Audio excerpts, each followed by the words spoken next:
వికారాబాద్ జిల్లా పరిగి పట్టణంలోని camp office కార్యాలయంలో విలేకరుల సమావేశంలో పరిగి షాద్నగర్ ఎమ్మెల్యేలు పాల్గొన్నారు. ఈ సందర్భంగా వారు మాట్లాడుతూ ఉమ్మడి రంగారెడ్డి జిల్లాకు సాగునీరు త్రాగునీరు అందించేందుకు లక్ష్మీదేవి ప్రాజెక్టు ఎత్తిపోతల కోసం 20,000 కోట్లు ముఖ్యమంత్రి కేటాయిస్తున్నట్లు ఎమ్మెల్యేలు తెలిపారు. ఈ సందర్భంగా లక్ష్మీదేవిపల్లి రిజర్వాయర్ ను ఏర్పాటు చేసే ప్రాంతాన్ని సందర్శించారు.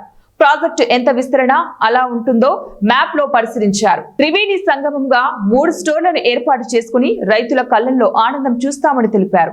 కేసీఆర్ చెప్పినటువంటి మాట కానీ వాళ్ళు కట్టనప్పుడు అప్పుడు వర్కింగ్ ప్రెసిడెంట్ గా ఉన్నటువంటి రేవంత్ రెడ్డి గారు ఇప్పుడు సీఎం గా ఉన్నారు. అదేవిధంగా ఇప్పుడు ఇరిగేషన్ మినిస్టర్ గా ఉన్నటువంటి ఉత్తమ్ కుమార్ రెడ్డి గారు అప్పుడు పిసిసి అధ్యక్షులుగా ఉన్నారు. అదేవిధంగా సిఎల్పి లీడర్ గా ఉన్నటువంటి బట్టి విక్రమార్క గారు ఇప్పుడు డిప్యూటీ చీఫ్ మినిస్టర్ గా అదేవిధంగా ఫైనాన్స్ మినిస్టర్ గా ఉన్నారు. ఈ ప్రాజెక్టు రావాలంటే ఈ ముగ్గురు యొక్క ఆలోచన విధానం వాళ్ళ యొక్క శాంక్షన్ అనేది వాళ్ళ చేతిలో ఉంది. అట్లాంటిది వాళ్ళు పెద్ద ఎత్తున మాకందరికి కూడా సహకరించి మొన్న జరిగినటువంటి శాసనసభ సమావేశాల లోపల గవర్నర్ గారి ప్రసంగంలో చెప్పించడం జరిగింది.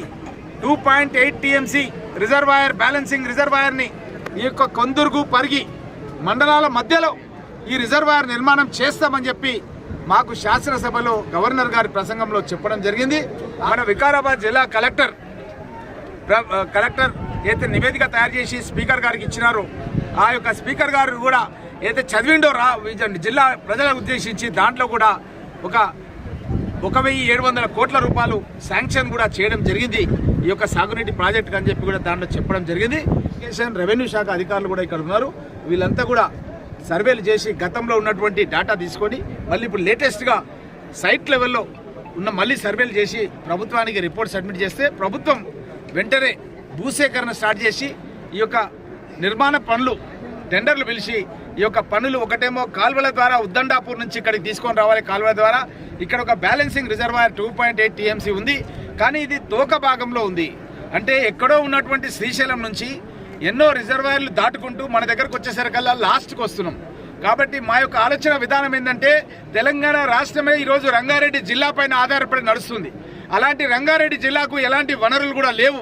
కాబట్టి ఈ యొక్క ప్రాజెక్టుకు అనుసంధానం సాగునీరు ఇచ్చి సస్యశ్యామలం చేయాలని ఒక సంకల్పంతో ప్రాణహిత చేవల్ల చేపడితే ఈరోజు ఇవాళ దానిని కూడా రద్దు చేసి ఇలా కాళేశ్వరం కట్టుకొని కూలేశ్వరం చేసుకున్న గొప్ప నాయకులు ఇవాళ అడ్రస్ లేకుండా ప్రజలు చరమగీత పాడారు. కాబట్టి ఉద్దండపూర్కెళ్ళు ఒక ప్రయత్నం ఇవాళ ప్రాణహిత చేలతో భవిష్యత్తులో ఇప్పుడు పెద్దలు అన్నట్టు అప్పర్ కృష్ణ నుంచి కూడా దీనిని అనుసంధానం చేసి రిజర్వాయర్ బ్యాలెన్స్ రిజర్వాయర్ చేస్తే ఎప్పటికైనా మనకు నీటికి ఇబ్బంది ఉండదు. కాబట్టి ఇది త్రివేణి సంగమం లాగా 3 సోర్సులు ఇక్కడ నిలబెట్టుకుంటే ఈ రిజర్వాయర్ నిర్మాణం చేసుకుంటే దీని ఇలా రైతులు కూడా పెద్ద ఆందోళన చెందవలసిన అవసరం లేదు. దీన్ని తప్పకుండా రిజర్వాయర్ కట్టే తీరుతాం. కాబట్టి భవిష్యత్తులో ఏదైతే మనకు సాగునీరుకు తాగునీరుకి ఇబ్బంది ఉందో అది తప్పకుండా అధిగమించబోతా ఉన్నాం. ఈ త్రిబులారారు ఏదైతే రోడ్ వస్తుందో దీనికి రేడియల్స్ రోడ్స్ కూడా వస్తూ ఉన్నాయి. దాంట్లో భాగం 4 వేస్ ఆల్రెడీ అయ్యింది. ఇవాళ ఫరిగి షాద్నగర్ కూడా రేడియల్ రోడ్స్ 4 వేస్ అవుతున్నదంటే ఈ ప్రాంతం అభివృద్ధి చెందాలనే ఆలోచనతో అదేవిధంగా ఈ యొక్క త్రిబులారారు ఏదైతే చుట్టుముట్టు కూడా రేపు డ్రింకింగ్ వాటర్ ఇచ్చేది ఒక లైన్ ఒక పైప్ లైన్ ఏర్పాటు చేసే దిశగా అట్లే ఒక ట్రైన్ కూడా ఏర్పాటు చేసే దిశగా ఈ రాష్ట్ర ముఖ్యమంత్రి ఆలోచన చేస్తుండే. కాబట్టి ఇందులో భాగంగా మేము ఈ బ్యాలెన్స్ రిజర్వాయర్ ఏదైతే 2.8 ఉందో సీగా వారు బాగా టెక్నికల్గా అడ్వైజ్ చేశారు. కాబట్టి వాళ్ళకి ఎన్నో ప్రాజెక్టులు ఎన్నో లిఫ్టులు కూడా కట్టిన అనుభవం ఉన్నది. కాబట్టి వారిని నేను రామరెడ్డి అన్న సంప్రదిస్తే స్పందించి మీరు స్పాట్ చూద్దాం పండి ఇది మీకు ఎంతైనా అవసరం ఉంది అది రిజర్వాయర్ కాబట్టి అని చెప్పి